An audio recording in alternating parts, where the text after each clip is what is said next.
have our keynote speaker, Ms. Rekha Radhakrishnan. She is a certified project management professional, currently working as senior project manager with the mobility division at QBurst, where she oversees projects in finance, retail, tourism, automotive, advertising and healthcare. She has experience delivering solutions across mobile platforms such as iPhone, Android and BlackBerry. Prior to QBurst, Rekha worked with Wipro Technologies, where she worked extensively on Java-based web solutions, and later moved on to process consulting, working closely with investment banks and leading US-based retail chains. After her stint with Wipro, Rekha joined CDAC as a senior staff scientist in the telemedicine division. During her 13 years of experience in the IT industry, Rekha Radhakrishnan has successfully managed various large and complex projects for key accounts and significantly contributed to the development of some of QBurst's flagship products. Rekha holds a Bachelor of Technology in Computer Science from the University of Kerala and has completed a MS in Software Engineering from BITS Pilani. On behalf of ICMIC team, I welcome you, ma'am, to deliver your talk.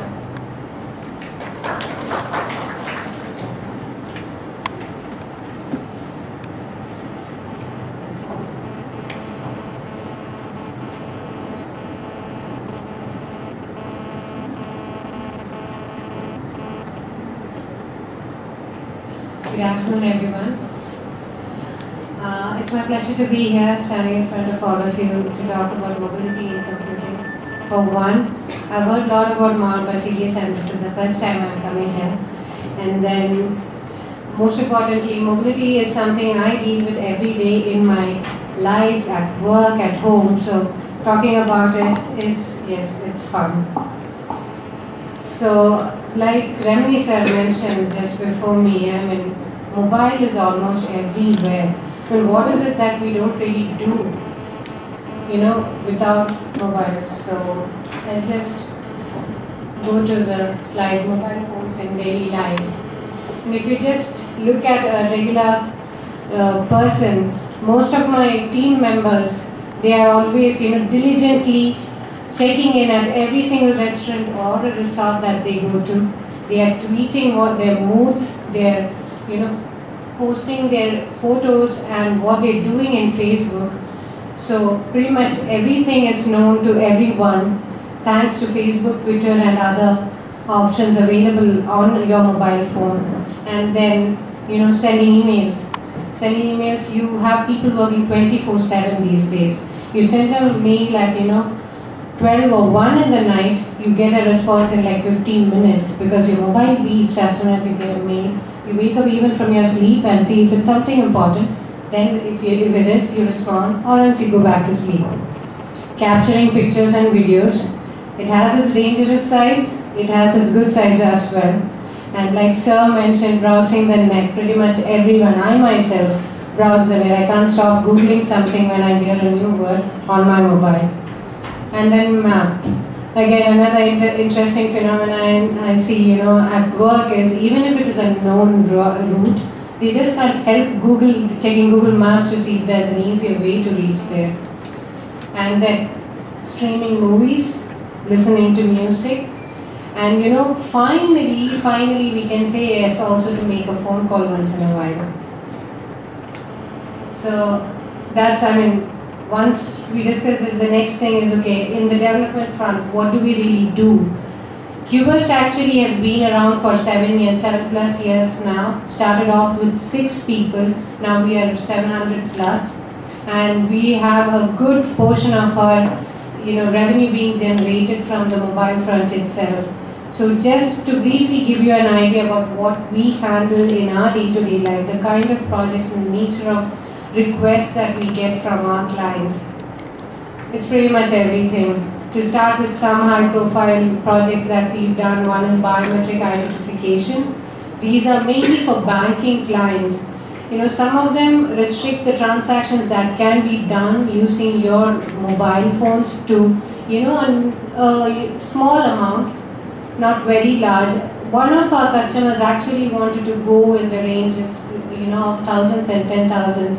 That's when they decided, it's not really safe. Like Sir mentioned, a phone can get lost very easily. I mean, it's just this big. So, I mean, how do you secure it? We came up with the solution of biometric identification. One was definitely face recognition. The other was your palm recognition. A phone was not good enough for anything much more complicated than that. So, face recognition again. We have photos of absolutely anyone on internet, in Facebook. You can just simply take a picture of the picture and post it. For that we had, multi-angular face recognition. Not just your face directly, but hold it at a particular specified angle and then post multiple photos of the same person. They have a very, a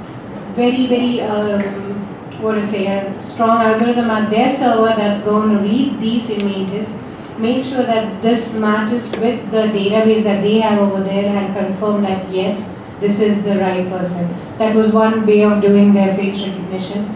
And of course that was possible only with a device that had a front-facing camera. And then the next thing was palm. But we didn't go a lot further with palm because again, the amount of detail, the intricacies of a palm that can be captured in a regular quality phone was limited. But this was, yes, definitely one thing that we are still working on. Then, NFC. NFC is also there. End-to-end transactions, cashless, cardless transactions as well possible now with NFC. And then promotion of tourism. That was one big thing that was happening, even now happening actually for government agencies and also in private agencies where they want to promote shopping, tourism. What they do is, you just go for some of these applications where you have everything categorized by what you might need. And then select what you need, go to your screen, hold your camera up, and then you see what all is available. If I need to dine, I just select the category dine and then hold my phone up, and it tells me what are the restaurants available within 5-kilometer radius in any particular direction that I hold my phone. Promotion and remotely controlling devices at home. That's another project that we did for Honeywell, wherein you could control your air conditioners back home using your mobile phone no matter where you are. Basically, the mobile communicates to a thermostat via a server component, which is maintained at the Honeywell data center. Then financial organizers to keep track of your payments, savings and contributions. Daily organizers, both of these, either managing your expenditures, your savings and donations, or maintaining your events, your calendar for you. And then social networking and dating. That's another set of apps that we keep getting. Marketing, of course. Again, mobile marketing is another avenue that's very big for, even bigger brands. What they do is they come up with options to customize what you need. There's this Burberry brand in UK. They came up with this suggestion that they want to showcase their trench coats. So anybody who has a Burberry coat, what they do is they take a snap of themselves in some location and upload it to the Burberry server, and the server actually shows an album of all these photos that were captured. And with iPad we had all these funky things like you tilt your iPad, the whole photos just flow to give it a feel of like water flowing, the photos keep flowing. And then they also came up with another brilliant idea where I need a trench coat and I need customized. I can go select the color, select what all accessories go with that coat. I select my size and all that, and I submit it. Immediately it goes to the server, comes back with an image that shows a coat with all these features that I've selected, and they also have a model image in the center who will be wearing this coat, and we can have a 360-degree view of the coat to see if this is what I want. Then of course there are a lot of educational things as well, including music. This is one of the popular sites in UK called OGenerator, which helps teachers to go to their classrooms and teach music to their students, games, then educational applications for children, catalog and inventory management for all, a lot of big companies, and employee timesheet management. Again, another thing to make time entry very easy, because Most companies have noticed that it's very difficult for them to get their employees to enter their time at work, so they made it available for them in their cell phones as well. So, it'll be difficult to go into detail of all the projects, so I just picked up one topic, that's augmented reality. So, quote from Wikipedia. Augmented reality is a live view of physical real-world environment whose elements are augmented by computer-generated sensory input such as sound, video, graphics, or GPS. Best examples, Wikitube, which is readily available. And then there are a lot of other applications that, either place a 3D object in space or detect for shapes or certain dimensions and then replace those with another image. So, what is reality, what is not? So, in a camera overlay, what you see in the camera preview is considered as the real world. And displaying additional information is augmenting that reality. So, this is just a case study. This was one of the marketing applications that we had made recently. This is again an app freely available on both iTunes as well as Google Play.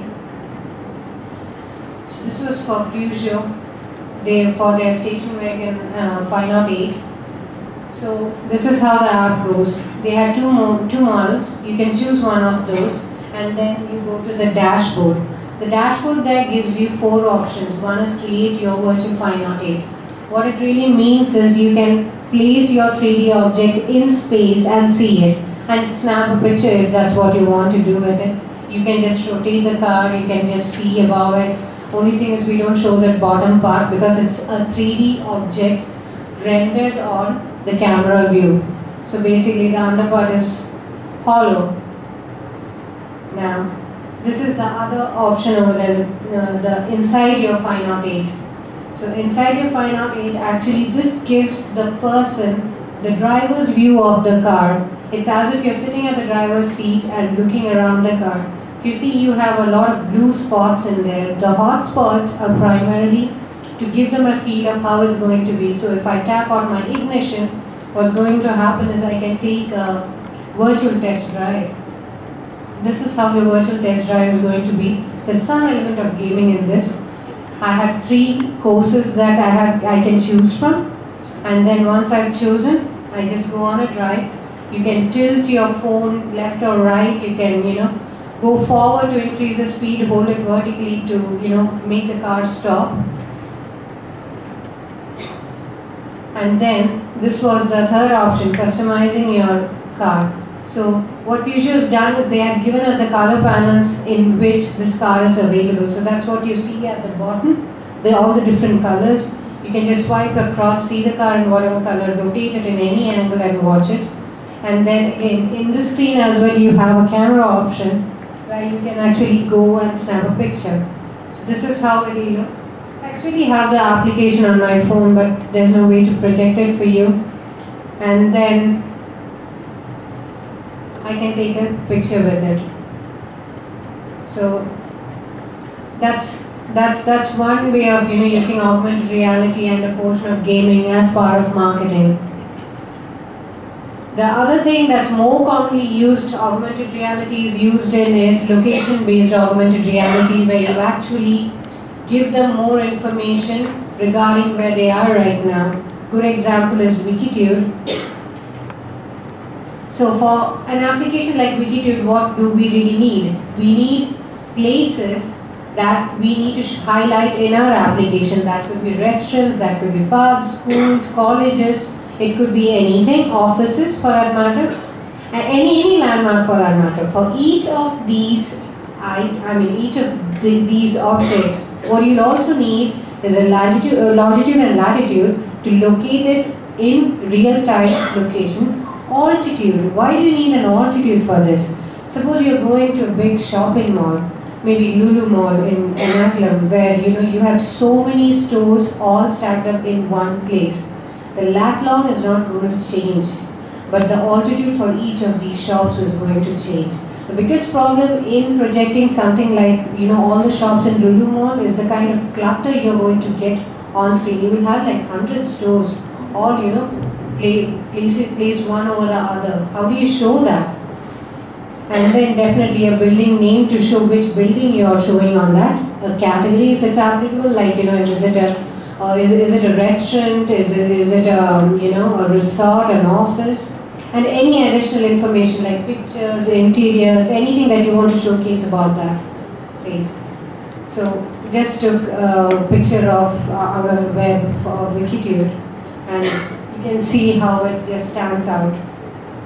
So for this, this is something, you don't really need any high-end stuff. This can be done even by students. So it just needs a back-end, something even as simple as Python and Django to go ahead, build a small database, get all the data that you need over there with these information. And then a web service could be written in any scripting language, Python also for that matter. And then, this web service, what it does is based on the location returned by your phone to the web server, it's going to send back all information pertaining to that particular location. And it could also return anything within a particular radius. Ideally, we limit it to 5 because of the number of, the size of the information that gets returned in that kind of radius. And then another feature would be an authentication mechanism. Now, on the client side, we use third-party libraries like ARKit, Layer, and all of these kits. You don't even have to use a third party. You can always develop something your own that can use the GPS, the gyroscope, the accelerometer and magnetometer available as part of your device, and then build over it so that you have more flexibility of what on what you are doing, and you can project it in any way that you like. Now, the significant thing here is we need to implement conflict resolution to avoid cluttering. What we do usually is we rank each of the stores and in any particular order, and then show it so that the highest ranking comes at the top and the lowest ranking comes much lower. Now, that's a little about augmented reality. So in brief, the possibilities out there are very vast. Right now it's not just these. We do platform independent development, cross-platform development using all of these different technologies, including HTML5 and JavaScript. That's another thing. The possibilities are immense out there. So one word is dare to think beyond the limits of your imagination, and that's the future of mobility and computing in our lives.